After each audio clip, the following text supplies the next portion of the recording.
જય કૃષ્ણ, જય માતાજી, જય મુગલ. હાય, કેમ છો બધા? ઘણીવાર એવું બને કે બિલાડી તમારો રસ્તો કાપી નાખે છે અને તમે લોકો સ્ટોપ થઈ જાઓ છો. બધાની પોતપોતાની માન્યતાઓ છે આ તો. પણ જો બિલાડી રસ્તો કાપે તો શું થાય? આપણી ભારતીય સંસ્કૃતિની ભાષામાં કહીએ તો બિલાડી એ રાહુનું વાહન છે, પ્રતીક છે.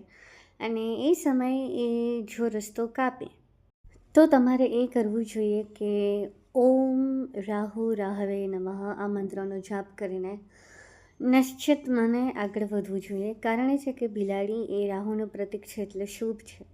તમે જે કાર્ય કરવા જઈ રહ્યા છો એમાં જો તમને કોઈ તકલીફ પડે તો રાહુ જે ભગવાન છે, એ દેવતા છે, એ તમારા કાર્યને સફળ બનાવવા માટેનો તમને માર્ગ આપશે. રાહુ તમારી સાથે ચાલશે અને તમારા કાર્યમાં આવતી બાધાઓ દૂર થશે. આ માનવામાં આવે છે. હું આ વસ્તુ અલગ માનું છું કે જો બિલાડી રસ્તો કાપે તો પાણી પી લેવું જોઈએ કે કંઈક ચોકલેટ કે એવું કંઈક હોય તે ખાઈ લેવું જોઈએ.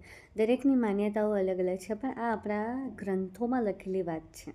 તમને આ માહિતી ખબર હતી કે નથી એ મને ચોક્કસથી જણાવજો.